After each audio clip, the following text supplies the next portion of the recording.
Hello everybody, RegiTime here with another episode of my July diary. It's July the 3rd. That's the hands we're reviewing are from a session I played last night. I played a pretty long session, like three and a half hours, something like that. Got off to a pretty bad start. The tables were good and we managed to come back and book a win, which is neither here nor there, but we're trying to run it like a blog, hand review, who knows what type of thing.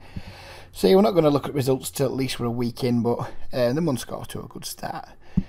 Please don't forget to hit like and share. I've got some really good feedback from these types of videos.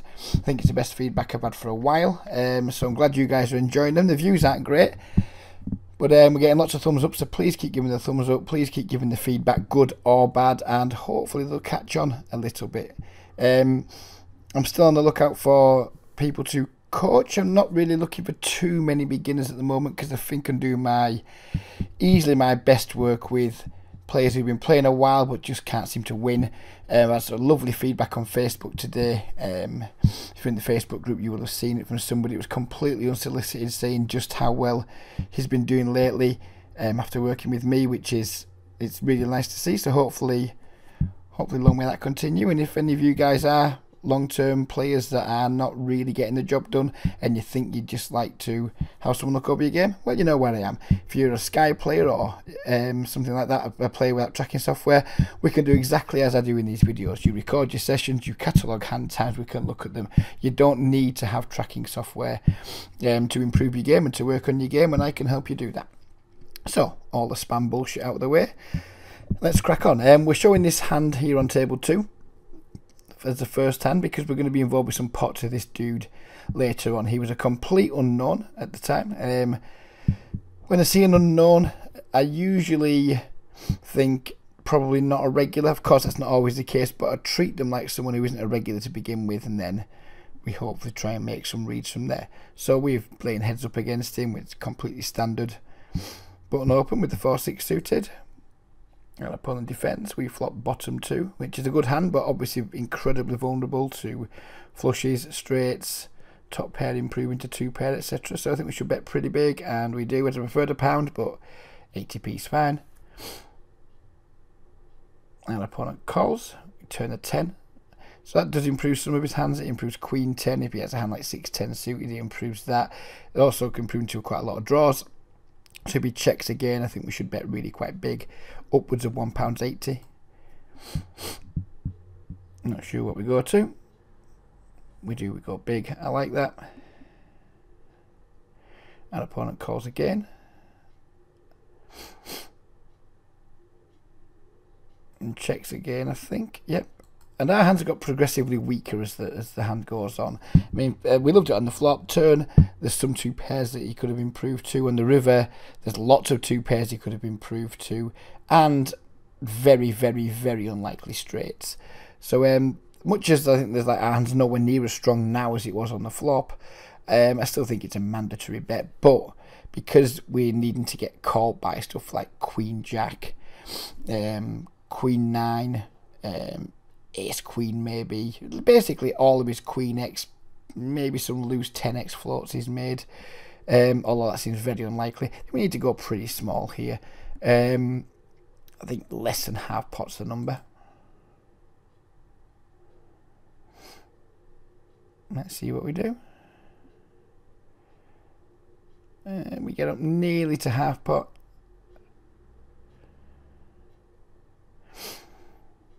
And that happens. And against an unknown, well, against anyone really, river check raises in the micro stakes, river check raises, check raise all-ins, whatever they come. River raises in general are going to be like, you're going to want to fold a lot of your range to them. River check raises, to me, if you're quite a long way from the nuts, you just need to be folding, and I didn't like it. Because there's definitely some hands we can be beating here, like miss flush draws, miss straight draws, like 5-3, 7-5. Who knows if he's losing us some gut shots, flush draws. There's tons and tons of stuff here that he can be doing this with. But I just don't think that Fish or anyone else really bluffs this way. I think that if they're going to bluff with draws and what have you, they usually go, if they are the type of player to play draws aggressively or to bluff when they miss. In my opinion, they're going to be the sort of player that's going to like race with their draws earlier, like just use their draws to apply aggression, to apply pressure on earlier streets. So I just didn't know, you know, do I really want to pay another like £13.80 here? We're getting 2-1 on a call, which is, you know, we're getting decent odds, I guess. Is he bluffing 33% of the time?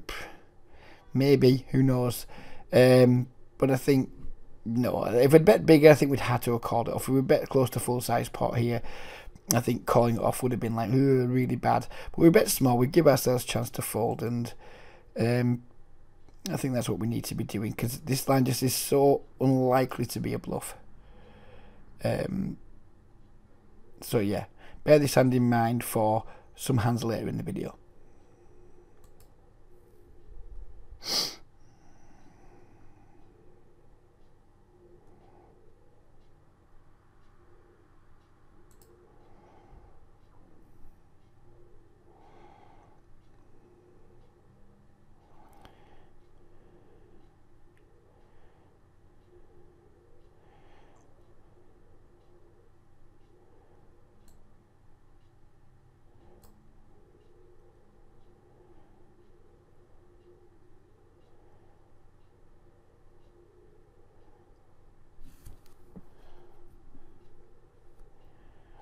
Okay, so you weren't supposed to see all that skipping along, but we skipped to the next video, the next hand now. This is going to be this Queen Jack hand. Sorry about that. I'm supposed to pause the recording, but because I'm a fuck up, I didn't.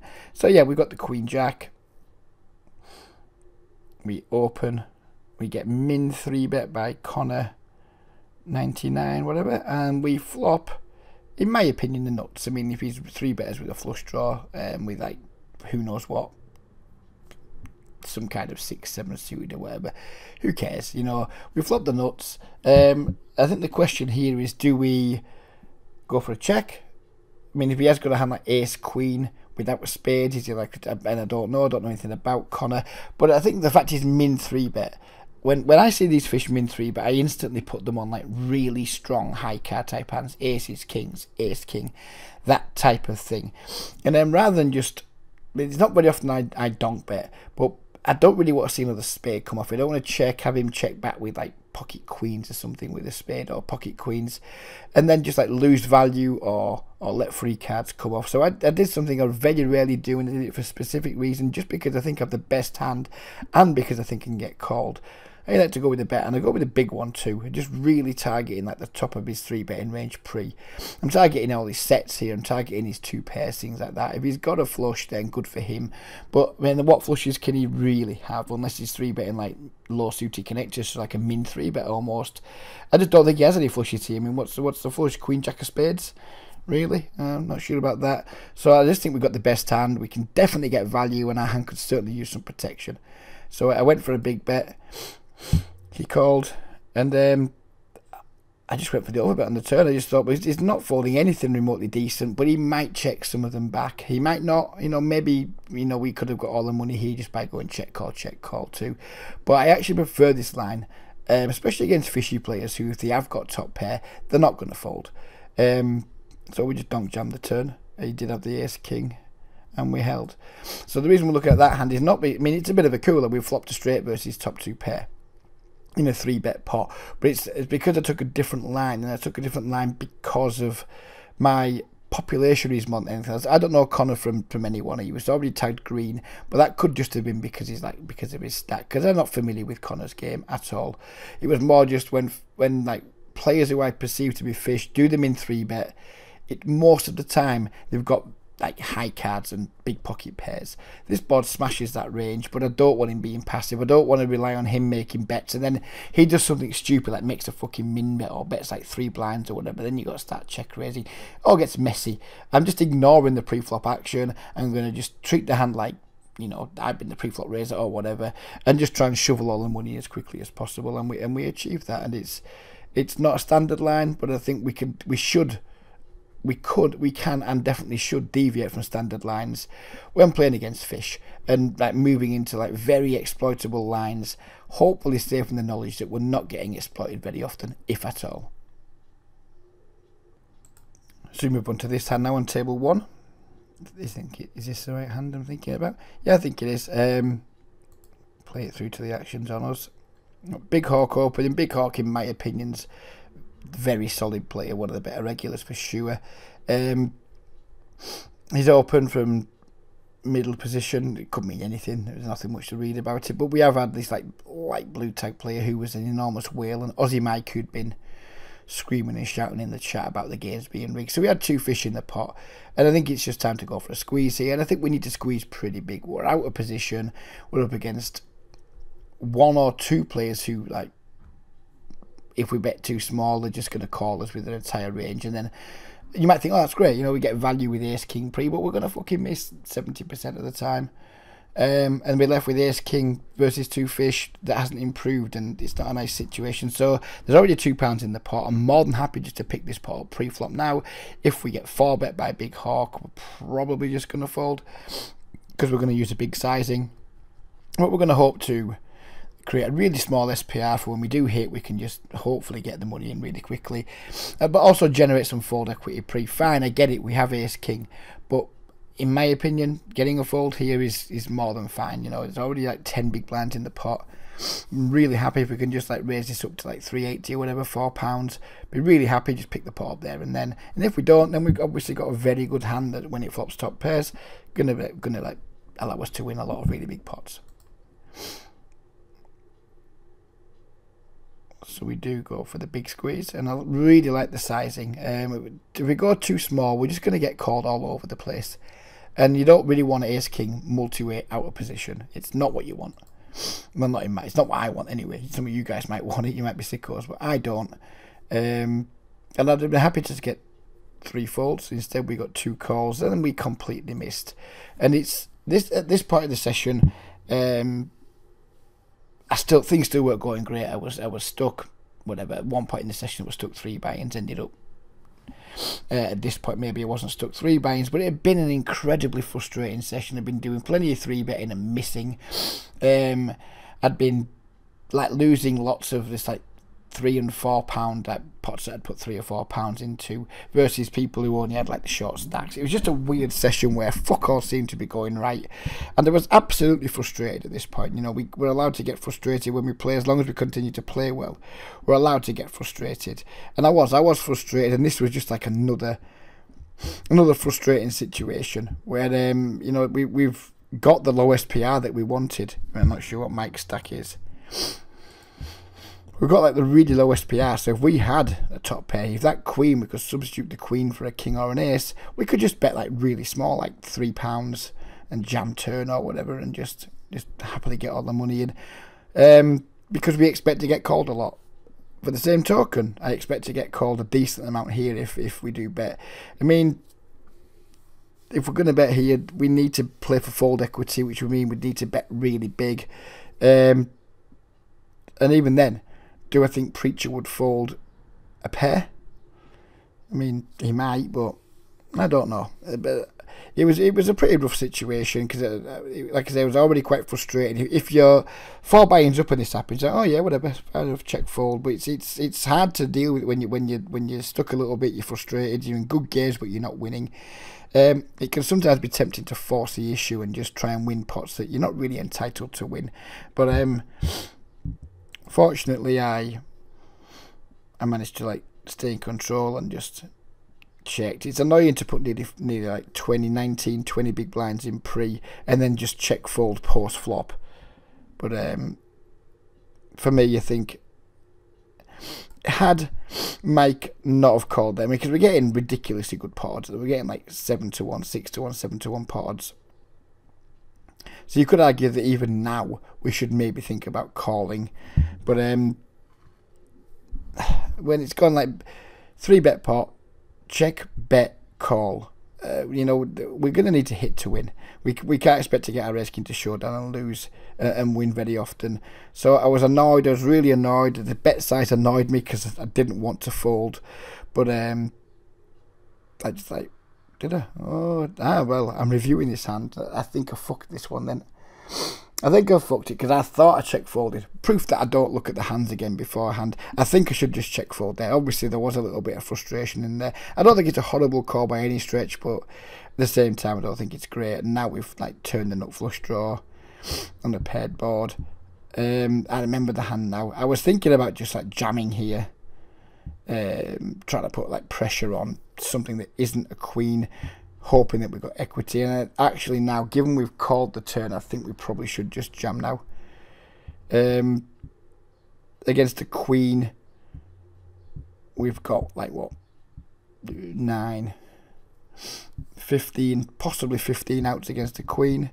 Against a 7, then we've only got 9 outs, but you know, yeah, I think I fucked this one up, because I think this, once I decide to call that flop, we'd probably need to just jam this turn. I don't like check calling it off, because jamming gives us fold equity, check calling it off doesn't it? Check calling it off just means we have to hit. So I think we should probably just jam here, having called the flop, but I didn't. I just continued butchering the hand. Yep, this is not a well played hand by any stretch of the imagination. It's a really poorly played hand. It checks through, so I think my jam, good chance that my jam would have worked.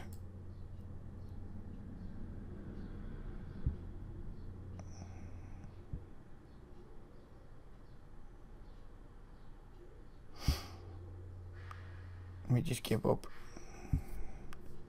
Yeah, badly played hand this. This is not a well played hand at all.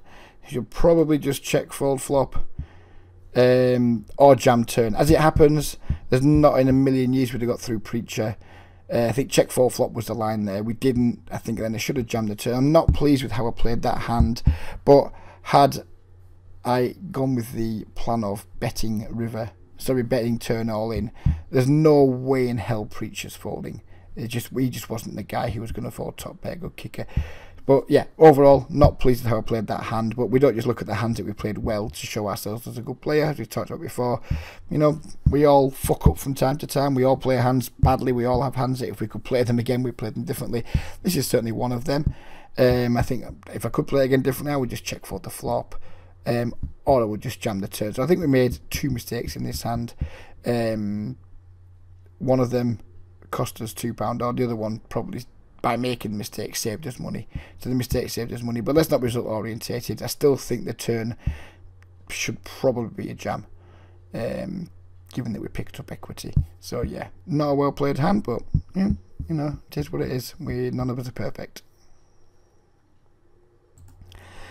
On to the next hand. We open pocket 3s under the gun. Not a standard open for me, but with 2 fish in the blinds, it's a pretty mandatory. We get 3-bet by Callum, who I don't know a lot about him. I know he's a regular, but we don't have much history, don't come across him too often. Normally I would just fold, but we are deep, so I would have called. But once Preacher comes along too, then we just have to call. There's just no two ways about it. It would be a call anyway at this stack depth, but Preacher just makes it even easier.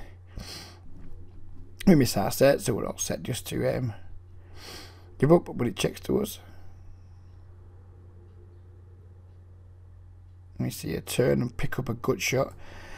And at this point, when Callum checks back in a 3-bet pot with Preacher in the pot, there's just no way Callum has like jack or better here. He doesn't have top pair or better. He might have stuff like, I mean, I even think he bets pocket 10s here. I think he should be pocket 10s, pocket 9s, just small for value. Not that he always 3-bets them pre, of course. But I just think most of the time he's just going to have ace queen, ace king, ace 10, and just some random stuff he's bluff with pre-flop that hasn't improved. And then Preacher checks again. So I think it's a decent spot. Looks like I'm going to check, but I actually think it's a decent spot to bet. I think we're going to get through Callum most of the time. We're not always going to get through Preacher, but even if we don't get through Preacher, we hope we've got 6 outs to improve. But there's a good chance Preacher's just sat in here with a hand like fucking King 10 offsuit and just goes away, just folds his equity share. So I think we should bet. Looks like we're going to check, but I think we should bet. And if we are going to bet, we don't have to bet big, because we think we're going to get through Callum anyway, and we're going to try to get Preacher off like 2 random overcards. So I think anything over £2 is going to be fine, I think. And we move away from the check button. 240, completely fine with that.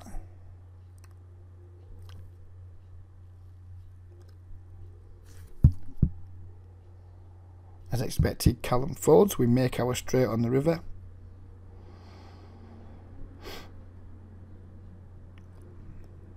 creature tanks and jams. And I think a straight's just too strong to fold here. I mean, of course, he can have some 8x.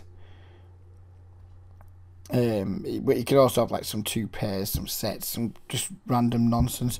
Who knows? I think like, even though it's like the worst straight possible, I still think that it's too tight to fold here. I didn't like it, but I mean, I think I'm pretty sure I called very quickly because there's not too much to think about. He either has an 8 and we're crushed, or we win. It's you know, there's not much more to think about than that. Like, you can sit there, try to analyse his range, etc. But you know, he's just a bad player whose range is all over the place, and we've got a straight. So for me, it's just a call. And we ran into the King 8 offsuit, which is, of course, frustrating. Mightily unfortunate. He's called King 8 offsuit versus a 3-bet from the small blind, which is why he's got the blue tag. And this is what happens with these blue tags. I mean, by and large, we just win all the money from them. But they have their little bit of fun along the way, and this is one of those situations. Just got to get on with it and just accept that's part of the game. Next hand here, we have 2 7s. And we open the button.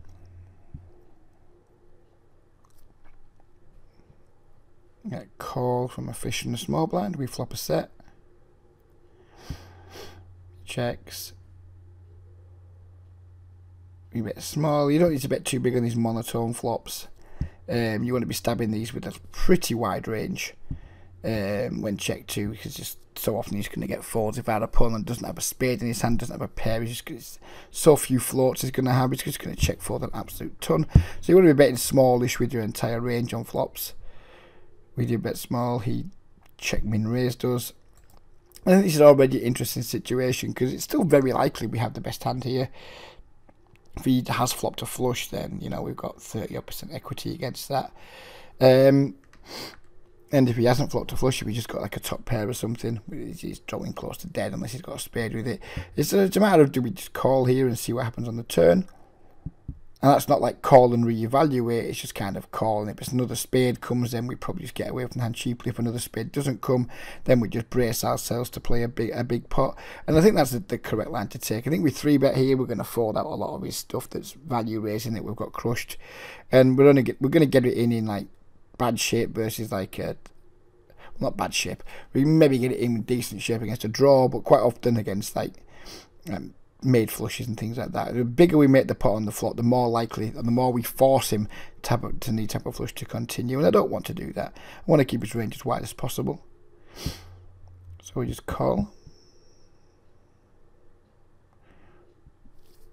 Hit a great turn card because now we're not scared about flushes anymore. Now all of a sudden we hope he has a flush. And he bets again. It's not the biggest bet. It's like, what, like half pot or something like that. Again, it's just like, do we raise here now, hope he's got a flush, or do we just call and look to get a raising on the river? And again, at this point, there's a reason to raise if you think this guy's always got a flush at this point, or maybe a queen with like a king or ace of spades or something with it. Then you know we can get value from that. But again, he's not going to have too many flushes. I mean, if he is that betting to protect his top pair, we don't want to blow him off it right now. We're going to like maybe bet one more street or something. Our hand's pretty much invulnerable at this point. Either with like he's either drawing dead or he's just got us cooled with queens full or quads. There's no real bad river card for us, so we just call. Jack comes on the river, and he bets pretty big. He bets almost full pot. And this made me like think about what do we do here now? Can he call with worse? Do we raise? Do we just call? Just calling seems fucking bonkers nitty. But like if we raise, what worse hands does he call with, etc, etc. I mean, maybe he has fucking ace-3 with the ace of spades or something. Who knows? I was trying to think of which hands can call here, and to be frank, I couldn't think of very many. Which is why I'm taking quite a while thinking, shit, what do we do here? What do we do? But what worse hands can call? But we do eventually decide to go with the jam and just think, well, tons of flushes. I mean, it's hard to flop flushes, but it looks like he's got one. So I went for the jam, just hoping he clicked the call button with the flush.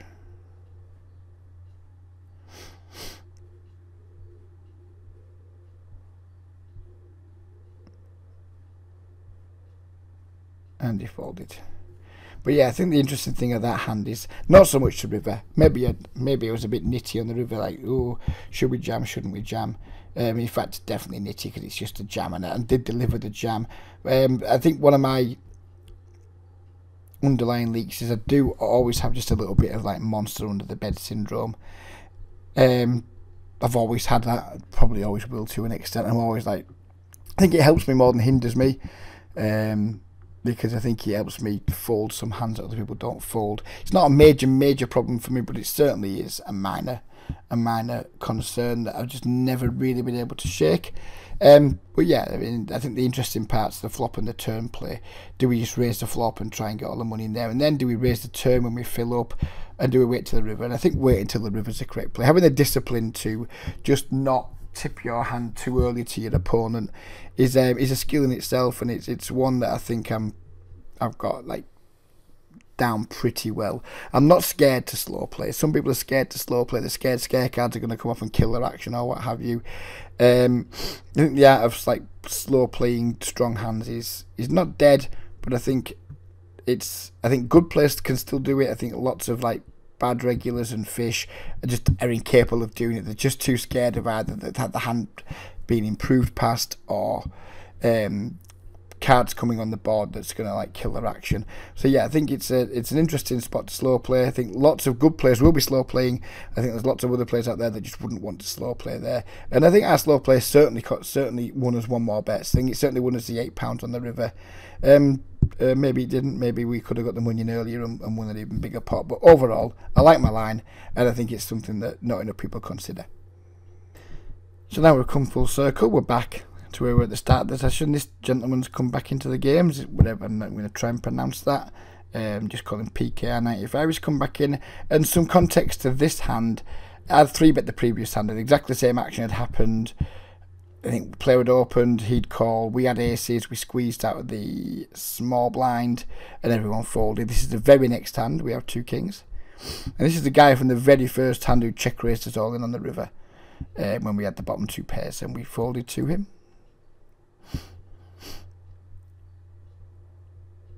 So this time we have the 2 kings. We should go with a big squeeze. I want to see you at 280 at least. 340. That is big. 320. I'm fine with that. It's 4x the open, but there is a call in there to account for too. We can't just go, oh, we'll go 3x to 240. I think 240 would be way small here. I think 320 is a much better size. I've been sizing up my 3-bets a lot lately, and it's not been hurting at all. I think it's been really helpful.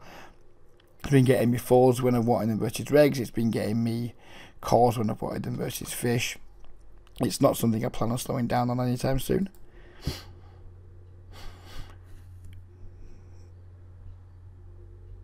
So Rich Dev then calls. PKR95 decides, fuck you, and just jams all of his money in.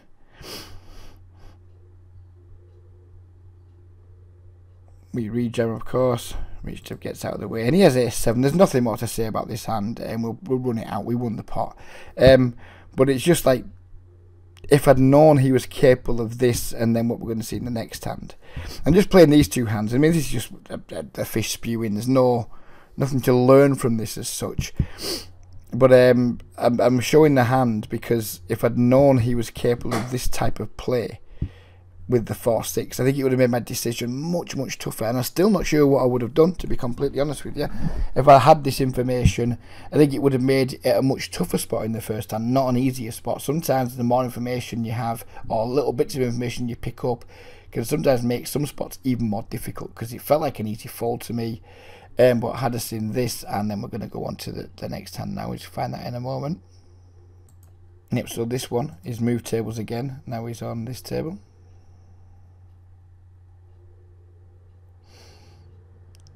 So we raise, he min 3-bets. We could 4-bet or just call with the 8, we just had to call. We're going to kind of rush through this a little bit because it's the end that we want to talk about, really. C-bets flop against a player like this, we have a really easy defend on the 2-8s board. I wasn't looking to call down 3 streets at this point. If he bombed the turn, I was probably going to fold, certainly on the queen. If he pots it here, then we're out. He checks, and we just check back, looking to try and get to showdown.